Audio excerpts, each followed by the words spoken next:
महाभारत की जब युद्ध हुई, द्वारिकाधीश जी चले गए द्वारिकापुरी,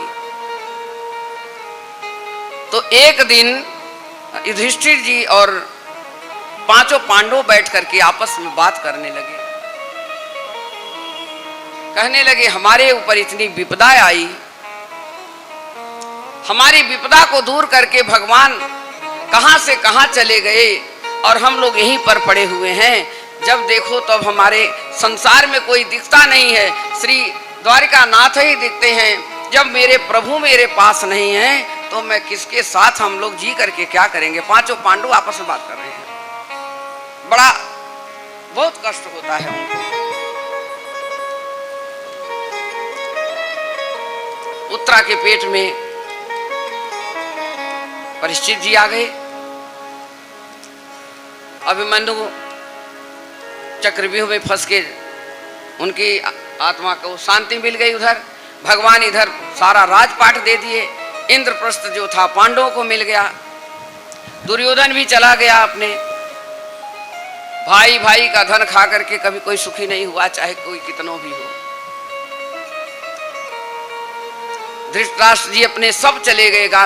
एक बात सुनिए, अगर स्त्री पतिव्रता है, पति के साथ चलने वाली है, तो उसके मुख से जो शब्द निकल जाएगा वो सत्य होगा। गंधारी के शब्द अगर लग जाते उस समय तो अर्जुन और भीम कोई भी नहीं बचता, मरोड़ करके धृतराष्ट्र रख देते। लेकिन जब गंधारी ने भी लास्ट में एक ही बात बोली थी, द्वारिकानाथ तुमने मेरे साथ बहुत बड़ा धोखा किया है, मैं भी तुम्हारी भक्त हूँ, मैं भी तुम्हें चाहती हूँ, और जाइए, मैं तो जैसे मेरा वंश नाश हुआ है, और आप जानते थे, आप चाहते तो युद्ध रोक सकते थे, आपके हाथ में था सब कुछ, लेकिन आपके जानकारी में इतना बड़ा कार्य हुआ है तो आपको मैं भी श्राप देती हूँ, जाओ तुम्हारा भी वंश नाश हो जाएगा। गंधारी के शब्द थे। द्वारिकाधीश भगवान कृष्ण जी को गंधारी ने श्राप दे दिया, मेरा पूरा वंशज आपके जानकारी में गया है, आप चाहते तो सब कुछ रोक सकते थे।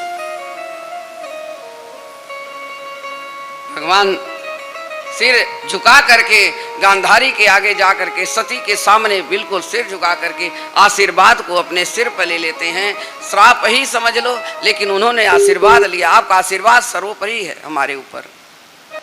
द्वारका और वही हुआ कि 90 लाख नाती पोते परिवार थे द्वारकाधीश के, और एक क्षण में सब खत्म हो गया, समाप्त हो गया, कोई नहीं बचा। जाते समय भगवान का कोई भी नहीं बचा। उद्धव जी को भेज दिए बद्रिका आश्रम, अर्जुन को भेज दिए, जो बचे खुचे थे उनको कि राधा रानी के चरणों में ले जाइए, वहां पर पहुंचाइए, कथा आगे आएगी, हम बताएंगे इसको। तो कहने का मतलब तात्पर्य यह है कि कभी भी कोई कार्य करें तो सोच समझ करके करो, उचित अनुचित को देख करके करो। पांडवों के मन में ये ग्लानि होने लगी कि मेरे प्रभु मेरे साथ रात दिन रहते थे और मुझे इंद्रप्रस्थ दे दिए, मुझे नहीं चाहिए इंद्रप्रस्थ। अरे जिसके साथ भगवान नाथ हैं, चाहे महल दे दो, अटारी दे दो, चाहे लाखों कोशिश करिए, जब भगवान चले जाते हैं तो महल अटारी भी नहीं अच्छी लगती है। महल भी नहीं अच्छी लगती है, वो भी हमको बुरी लगने लगती है। मेरे नारायण मेरे पास तो थे, जब मैं दुख में था भगवान मेरे साथ थे। अब इंद्रप्रस्थ लेकर के मैं क्या करूंगा, आज मेरे प्रभु भी मेरे साथ नहीं है। जब भगवान इतना सब कुछ दे छोड़ करके चले जाएंगे तो मैं क्या करूंगा। एक एक कर को ऐसा करो, राजा परीक्षित जी को सारा राजपाट संभाल दीजिए, इनको दे दो, इनको राजपाट दे के गद्दी पर बैठा दिए, और एक एक करके भगवान सब स्वर्गारोहण के लिए तैयारी कर लिए, पांचों पांडव।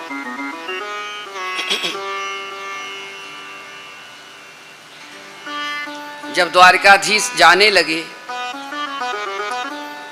बुआ मैं जा रहा हूं,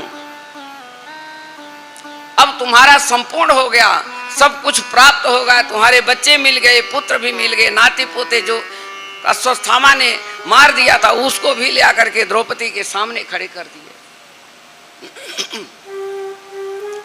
बहन चिंता मत करो द्रौपदी, ये तुम्हारे 5 पुत्र हैं।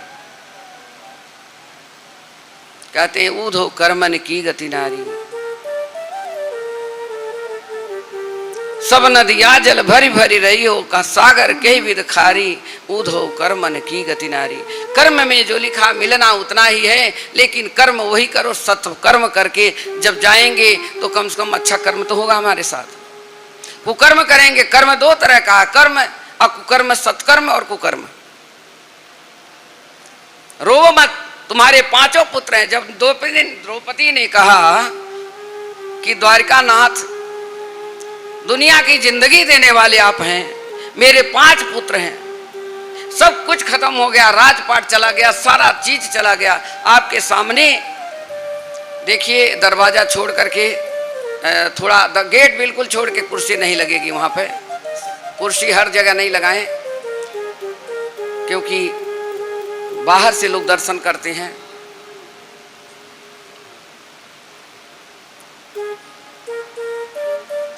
तब भगवान कहने लगे द्रौपदी तुम मन में अपने ग्लानि मत कर, अपने मन को खराब मत कर, तुझे मैं जानता हूं तेरे 5 पुत्र हैं, तेरे पास कुछ नहीं है, और देखो ये तुम्हारे पुत्र नहीं हैं, ये सारे पुत्र तुम्हारे सामने खड़े हैं।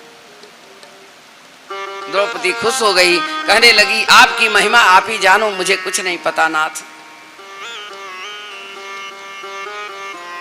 भगवान कृष्ण की अंगुली कट गई थी, द्रौपदी आंचल फाड़ करके उसको बांध दिया, तो भगवान बांधे, और वही एक ही सूत्र से बांधने का मतलब भगवान साक्षात वहां पर चीरहरण में खड़े हो गए। ऐसे बांधी और यही कहीं भाई आपकी अंगुली से, क्योंकि द्रौपदी भी पंचकन्याओं में है। द्रौपदी ऐसे नहीं अग्नि से प्रकट हुई थी, द्रौपदी पंचकन्या में है, जबकि 5 पति हैं पर पंचकन्या में है वो। तारा, कुंती, अहिल्या, द्रौपदी, मंदोदरी, ये पंच